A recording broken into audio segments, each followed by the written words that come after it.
If you've had ideas or sparks of information floating around for a while that you feel ready to take some intentional steps towards, then this new moon in the very detail-oriented earth sign of Virgo could be for you. If you choose to align with it, there's a lot of easier flowing and inspiring energy for getting us into the more detail-oriented mindset for our broader dreams and goals. Really bringing them down from the ether in our ideas and grounding them into the material world through our actions. And with the sun trining with Uranus and Jupiter going retrograde at the time of this new moon, we're being called to embrace and even initiate change, fully understanding that it's both outside of our comfort zones and within our self-approval, where the real magic of growth happens.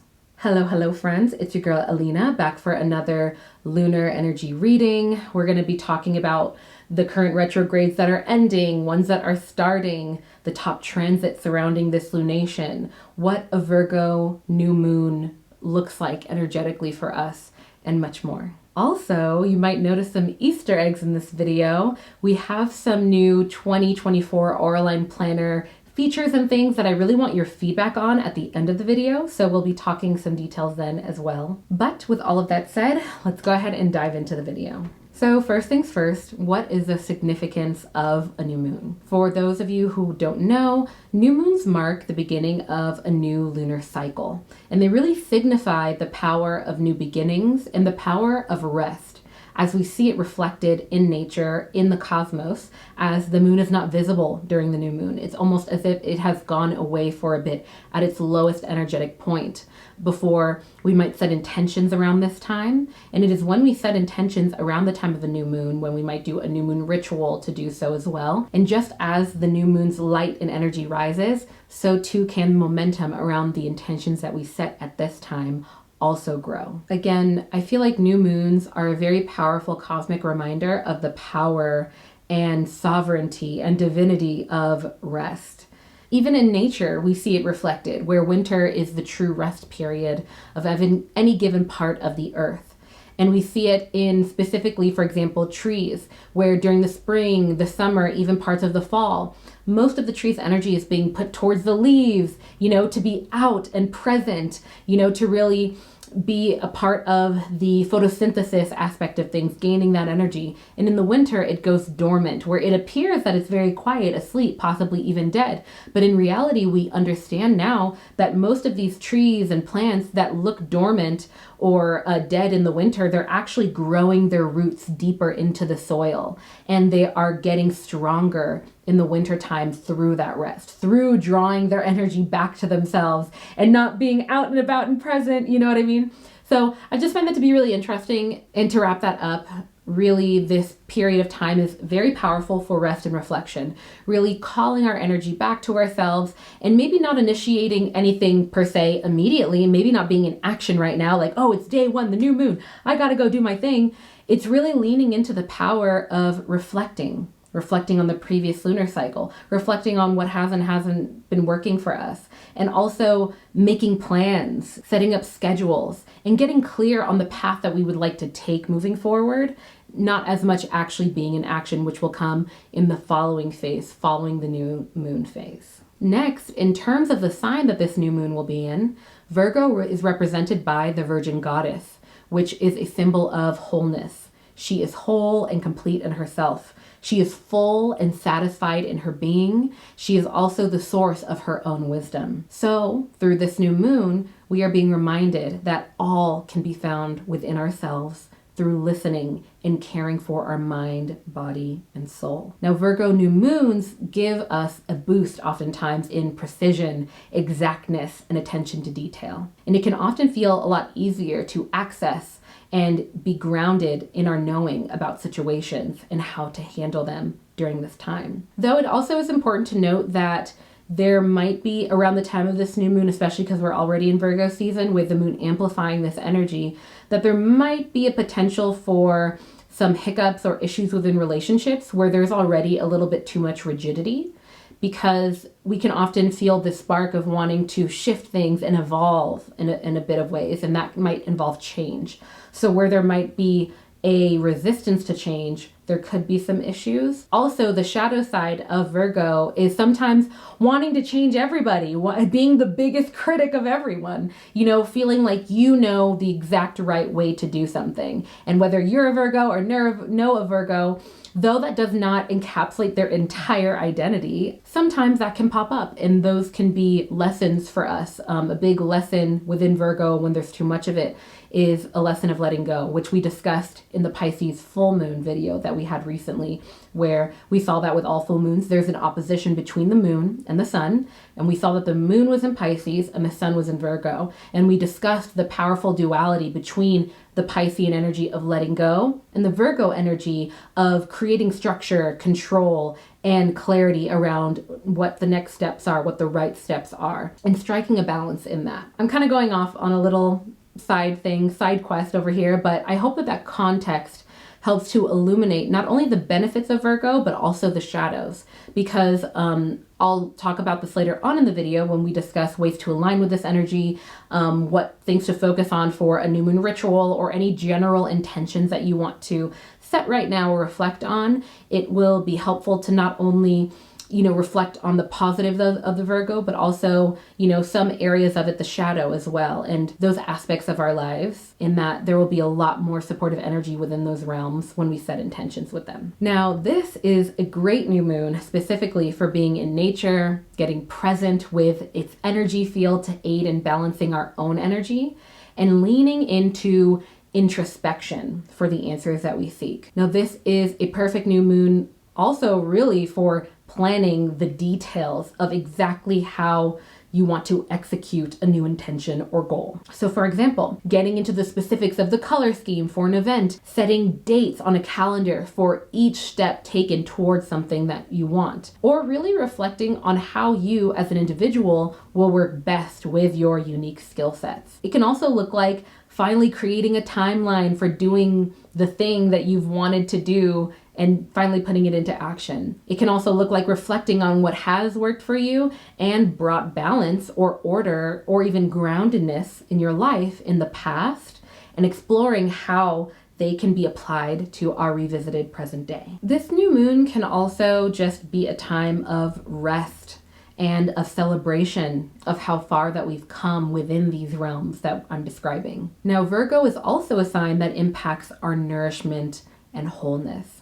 So this can also be a very powerful time for reflecting on and intention setting around our nutrition and eating habits, as everything we consume has the potential of being a building block of the makeup of our literal physical body, which can impact how we function, move, and perceive our world. Now, some people might ask, what does nutrition have to do with the Virgo energy? The reason why I bring this up is because, again, Virgo season and a Virgo new moon places a lot of emphasis on our relationship with nature, on our relationship with how we get grounded in our identity, grounded in our routines, grounded in every aspect of our lives, and stand in a whole form, understanding who we are and why we're here. And the reason why I bring up nutrition is because nutrition is one of the most powerful connectors and gateways between nature and us.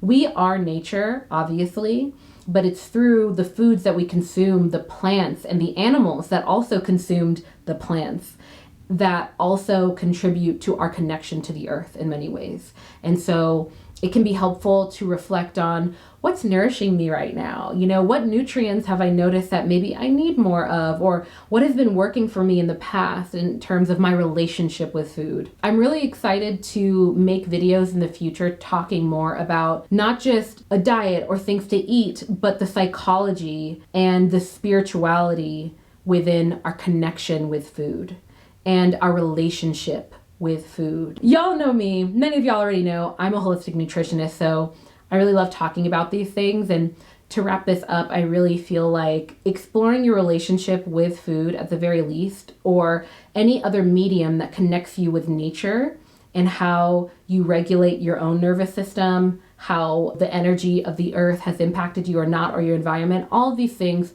can be helpful around the time of a Virgo new moon. And finally, there's easier flowing ideas and inspiration around getting into the details of broader dreams or goals, like mentioned before. So bringing them down from the ether into this grounded material world. All right, next up, let's talk top transits happening around the time of this new moon. First up, we see that Venus goes direct on September 3rd, leading up to this new moon. Now, Venus originally went retrograde in July, kicking off an about 44-day retrograde, where the areas of our lives that Venus rules over were likely highlighted, as I've mentioned in previous videos, with Venus ruling over our relationships, material world, material gains, finances, and love. So this retrograde period likely highlighted some of those areas and where more attention might have been needed. Now, this might show up more intensely for some more than others,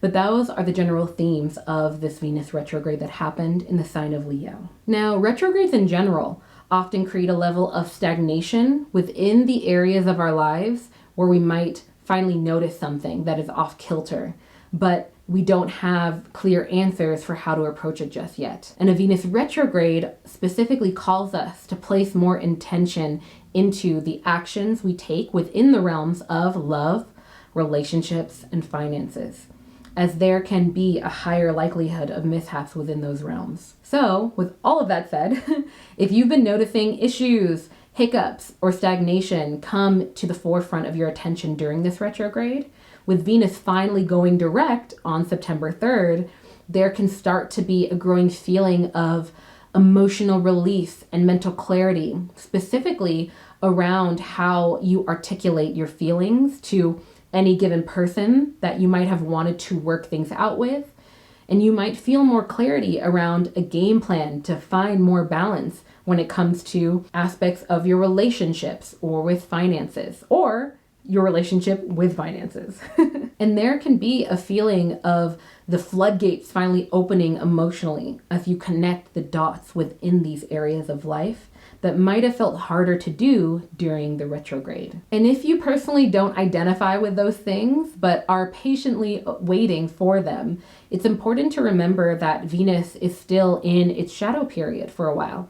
So it will be steadily during this period that Venus can likely help to bring resolution and closure to any themes that arose during this retrograde journey. So if you're doing any rituals, prayers, or intention setting during or around this new moon, don't hesitate to work with Venus's energy for any clarity or insights that you need, but be patient in knowing that they will likely come once Venus leaves its shadow period. Now, for anybody who needs any clarity around what aspects specifically within their lives that Venus retrograde might have been impacting, like maybe you experienced something, but you were like, was that Venus?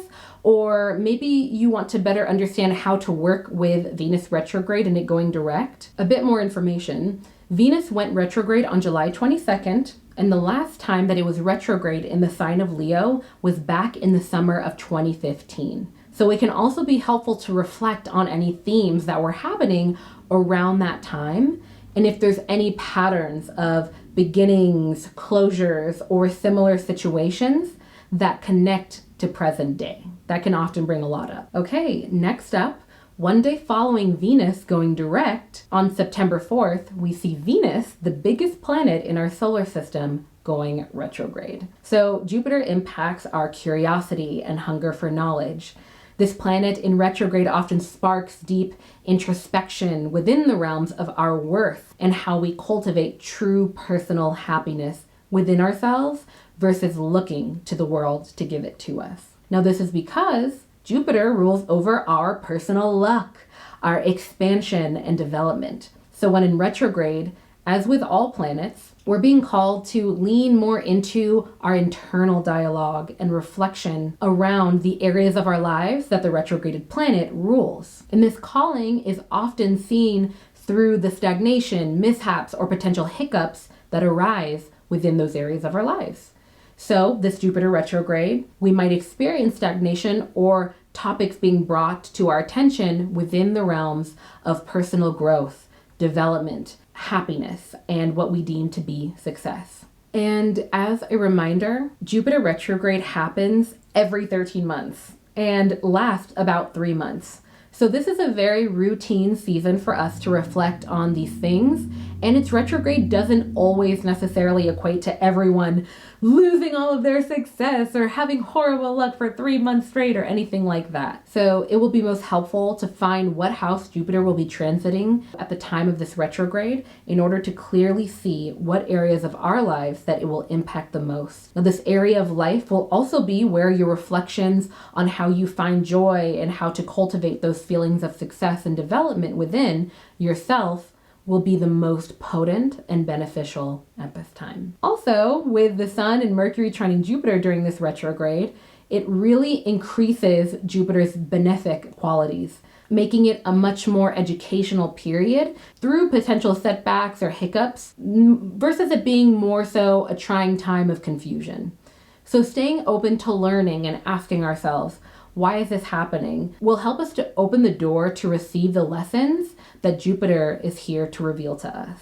So overall, this Jupiter retrograde will be very helpful for reflecting on whatever success and growth means to you, and whether you're ready to face the part of you that you might play in any flow or stagnation in that process. Next up, if you've been longing to finally slow down and tap into your intuition a bit more, the Sun and Moon trining Uranus can offer the support that you might be needing within that realm. Now, we see this because these are the type of transits that often lower our fear, specifically fear around expressing ourselves creatively, fear around stepping outside of our comfort zones, and specifically fear of change. Now, this is because we see that the Moon and Sun, these astral bodies that rule over our sense of self and ego and relationships and how we process things internally, they're having a very beneficial trine aspect with Uranus, the planet of change, originality, and disruption. So this can definitely be a powerful time for making changes in your life, and you might notice positive, unexpected changes as well. And it can be a great time for making new friends and learning, all of which can be helpful to do partially online if you want, as the internet is ruled by Venus. So overall, considering this beneficial Sun, Moon, Uranus trine at the time of this Virgo new moon that is supporting us in stepping into our power, confidence, and groundedness at the face of change, will definitely be themes that contribute to the overall astrological phase at this time. And finally, for the last transit, at the time of this Virgo new moon, we'll see that Venus will be squaring Jupiter. Now, though this transit has a more challenging square aspect, which indicates more amplified challenges and friction between the astral bodies involved, we see that it's through leaning into things like enjoyment, fun, and pleasure that we will find the most support and avoid any potential mishaps. Now, this is because we see Venus, the planet of love, relationships, material gains, having this square aspect with Jupiter, the planet of luck and expansion, who will also be in retrograde at the time. Now, when they have this transit, there can specifically be friction when it comes to trying to move too strictly or overthinking things, specifically when it comes to finances. So as a reminder, Venus does rule money and Jupiter rules wealth. So it will also be pretty important for us to stay conscious of spending and leaning more into having fun, gratification, and entertainment that doesn't break the bank. So overall, looking at this new moon's grounding and supportive energy within the realms of getting specific and organized for actualizing our goals and taking aligned steps, we'll also see support from Jupiter when it comes to gaining clarity around how we foster self-approval and inner success versus external validation. And it will also be through going with the flow, staying open to change, and not being too serious that will also experience the support and luck from Uranus and Venus at this time. And by the way, if this video has resonated with you and you're enjoying it, then be sure to hit the subscribe button and turn the notification bell on, as I make full and new moon reading videos like these every week. All right, so next up, in terms of ways to align with this energy, setting intentions around and reflecting on themes that of Virgo will be helpful. So within the realms of nourishing and caring for our bodies, getting into the realistic details of plans and goals, exploring what our work ethic is and where that energy is best placed, and getting grounded with Mother Earth are all themes that can be helpful to reflect upon and set intentions within at this time. And with Venus going direct, there can also be more clarity around how to handle anything that might have come up during the Venus retrograde when it comes to our relationships, finances, and love. All right, next up, let's talk collective perspective. So collective perspective is a segment that I created for us to look at the collective perspective of the world at large relative to how we connect with it through volunteer or humanitarian work. So with this Virgo new moon ushering in energies of precision, self-improvement, and fresh beginning, here are a couple of volunteer ideas and opportunities that resonate with this astrological alignment. First up is online tutoring and educational support. Now, Virgo's attention to detail and commitment to improvement will make this a great way to contribute. Another idea is virtual organizational projects. So Virgo's energy thrives again on organization and efficiency. So you can actually volunteer your skills in project management or organizational tasks for virtual events, campaigns, and initiatives that aim to make a positive impact. Now, some organizations that specifically align with these ideas include one, tutoring.com, where they connect volunteer tutors with students who need academic assistance, and they also provide a great opportunity to help younger learners. The second one is the United Nations online volunteering site. So the UNV offers a wide range of volunteer opportunities, from content creation to research and supporting various global causes. And finally, there's Catch a Fire. Now, this platform connects professionals with nonprofits for skill-based volunteering, allowing you to offer your expertise in areas like project management, like mentioned before. And it's important to remember that these opportunities don't all require every hour of your waking life in order to participate, but often just a few hours a month can make a huge difference for many of these people. So I hope that these ideas resonated with you, and don't forget that you can find more information and links for these organizations in the description box below this video. All right. Next up, let's dive into this Virgo new moon's custom full moon journal prompt so we can write and reflect together. If you have your Auralign astrology planner, this is a sample of the 2024 line. We'll talk about this at the end of the video.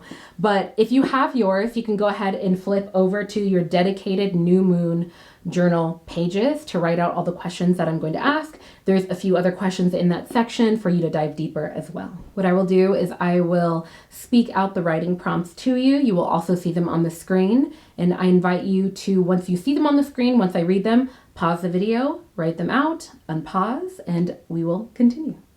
What are ways in the past that you've created more balance, routine, or structure around something that you wanted to feel more grounded in?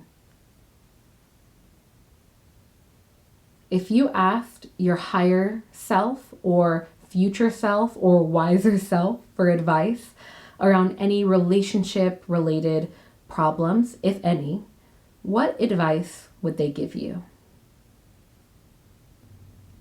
In what ways can a more lighthearted approach to things potentially benefit you at this moment? And finally, moving into this new lunar cycle, do you have any new intentions or goals? These can be goals that are new or existing and aligned with things like rest, personal or professional ideas. I hope that you enjoyed this video. I'm not ending the video yet. And if you made it to this point right here, I invite you to comment 3 book emojis to let me know that you made it to this point. Before we wrap up the video, I have a special announcement and very important question. So the announcement, let me get the announcement. So I just got in samples of the 2024 Auralign astrology planners, which I'm very excited about. And we have some new colors here. And so what I would love you to do is there will be a survey that pops up either on the screen, and if you don't see it on the screen, it will be in the video description. And I would love for you to answer the survey of what color you would like me to sell and what color you would buy when these go on sale? I want to know because we have 2 new colors. I'm trying to decide, but we also have green, which will be back in stock, and I will have a higher, you know, amount of green this year because it sold out so quickly, way beyond my expectations. But so we have green, forest green. We have a shade of red, not sure what color to call it yet. And we also have a shade of blue. I'm loving this one, but that's just me. Just answer, like, honestly, just really without thinking about it too much, what color would you buy? I want to know because it really helps me to figure out what colors to sell, which ones you like, which ones you don't. You might also notice that I don't have the cream color in here, the oat color, because it just seems like maybe you guys aren't as into it. Again, if you want to see it, vote for it, and you will see the survey either on the screen or in the video description. But thank you for your help. That was kind of like a messy presentation of it, but I'd love to hear your thoughts. Okay, next up, I'm going to give y'all some life updates because they're pretty significant, and it has to do with my wedding. So, by the way, for anybody who has watched this far, just so you're aware, there's no more structured astrological content for this piece. We're going to go into more stream of consciousness. I'm catching you up on my life a little bit because there's so many cool things that I want to share with you. Especially, I feel like if you are a spiritual person. So yeah. Anyway, so I just wanted to give you all the update that I got married. I got married. It finally happened. You know, the slight hiccups with timing of videos should definitely slow down more. This time last year we moved, so that presented a lot of craziness around this time of the year. And then now this year we got married. So there's a lot of energy there. And I won't go into full details now, but I just want to tell y'all, like, all of your well wishes and your kind thoughts and your supportive words, your messages on Instagram, your comments and videos, I want you to know that I've read them all and they were received, okay? They were received. This wedding, there were so many serendipitous moments that were not coincidences, I just knew all things are tied to the spiritual realm, but there were so many things that happened that I knew that was a bit of luck that was sent my way. That was a bit of love that was sent our way. That was, you know, my abuela, my ancestors. That was God who orchestrated that to happen. And I just want to share a few of them with you. One of them is that leading up to the wedding, we had a bridal ceremony. By the way, again, I'm going to make a full video. I want to make a full video on ways to lean more into a more spiritual approach to our wedding, because it is a ceremony. It's a very spiritual ceremony in a lot of ways. And that's why religion is so heavily involved in many of them. But for example, some ways that we leaned into our spirituality and kind of getting grounded in the chaos of the wedding is that I had a bridal ceremony where I worked with an incredible Reiki practitioner, also a very spiritual and uplifting life coach who also now offers bridal ceremonies. Her name is Shireen, and I will link her in the video description, and I'll talk about her more in my next video. But I worked with her, and she guided my bridal ceremony, where basically 2 nights before the wedding, me and all of my bridesmaids, we all dressed in white, and we had a candle ceremony where we got together. Shireen performed Reiki on us as she guided us through an incredibly beautiful and very grounding meditation. And that grounding meditation was so helpful for the wedding weekend because so much was going on at the time. It really helped to balance us. And one of the most serendipitous moments from that is that this necklace Chris got for me. It was one of the first gifts that he got for me, specifically this Aventurine crescent moon necklace. I had lost it over a year ago in Bali on the literal opposite side of this planet. And months ago, like when I lost it, I just really resigned myself to the fact that I was not going to see it again, even though there was so much significance to this ring or this necklace. The engagement ring Chris got me also had an Aventurine crystal in it. There were so many things tied to this gift that he gave me. There was so much energy with it, and I lost it. And as you can see, I have it now. And I have it because right before the bridal ceremony, I was rummaging through my backpack to find something, and I found it. after over a year. I'm getting goosebumps talking about it right now because, I mean, it speaks for itself. The weekend of our wedding, I find something that I thought I lost that was one of the greatest gifts Chris got me from the beginning of our relationship. And it tied into our engagement. It tied into also the bridal ceremony. I gifted my bridesmaids aventurine crystals as an extension of Chris and Mai's love onto them. And I'm just getting goosebumps. There were so many serendipitous moments like that.